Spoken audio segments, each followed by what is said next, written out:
Hi welcome to view point. Janasena రెండో జాబితా ఏ క్షణమైనా విడుదలయ్యే అవకాశం కనబడుతోంది.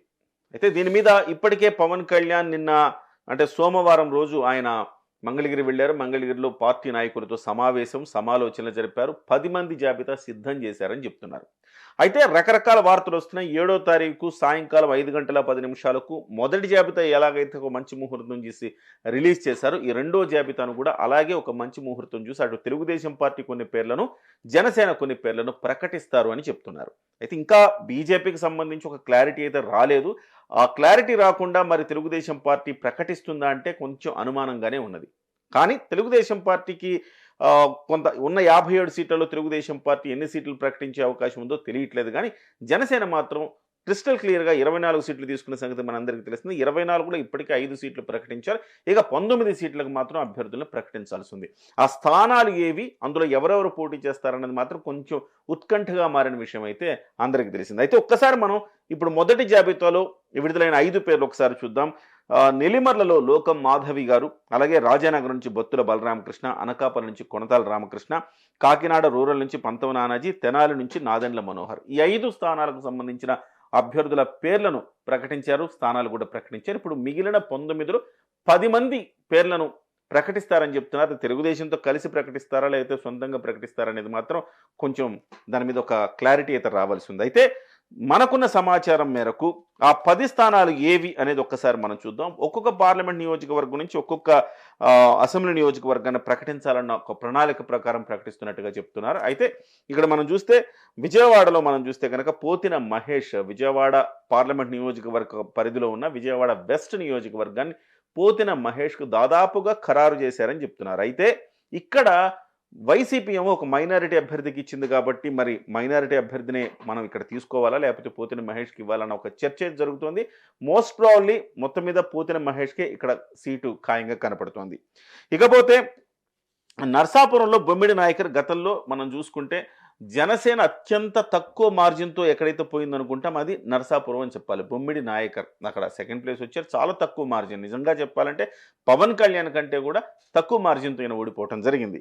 సో నర్సాపురంలో బొమ్మిడి నాయకరు దాదాపు ఖరారైందని చెప్తున్నారు. ఇకపోతే అమలాపురం పార్లమెంట్ నియోజకవర్గ పరిధిలోని రాజోలు చూస్తే గనక బొంతు రాజేశ్వరరావు గారికి టికెట్ దాదాపు ఖాయంగా చెప్తున్నారు. గతంలో ఆయన వైఎస్ఆర్సీపీలో 2014లో పోటీ చేశారు, 2019లో పోటీ చేశారు. 2 సార్లు కూడా ఆయన ఓటమి పాలయ్యారు. ఆయనకి చాలా సానుభూతి ఉంది. ఒక రిటైర్డ్ ఆఫీసర్ ఆయన.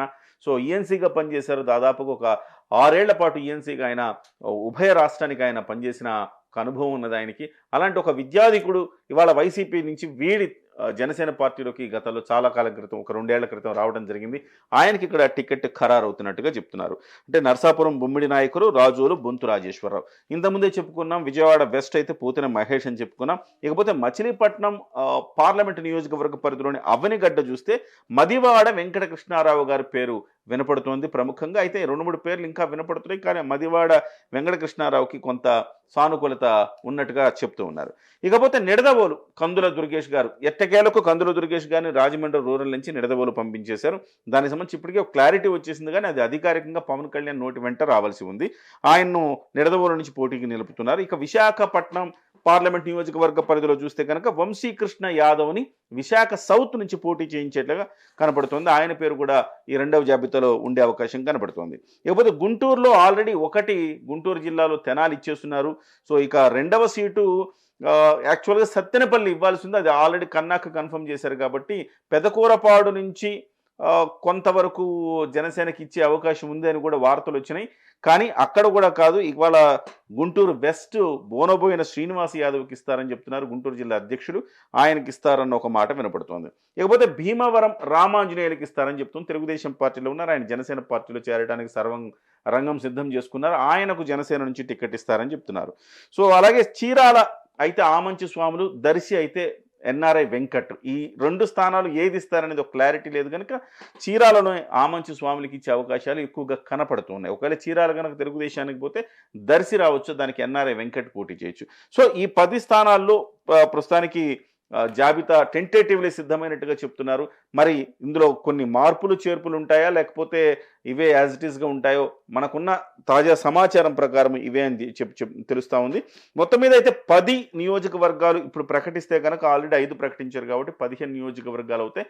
ఇకపోతే మిగతా 9 నియోజకవర్గాలకు సంబంధించి ఫైనల్ లిస్టు మరి కొన్ని రోజుల్లో విడుదలయ్యే అవకాశం ఉందన్నమాట. అంటే ఇక్కడ పవన్ కళ్యాణ్ గారి నియోజకవర్గాన్ని అయితే భీమవరం ఒకవేళ రామాంజనేయులు గారికి ప్రకటిస్తే పవన్ కళ్యాణ్ గారు పిఠాపురంలో పోటీ చేస్తారని, లేదా తాడేపల్లిగూడెంలో పవన్ కళ్యాణ్ గారు పోటీ చేస్తారని మాటలు వినపడుతున్నాయి.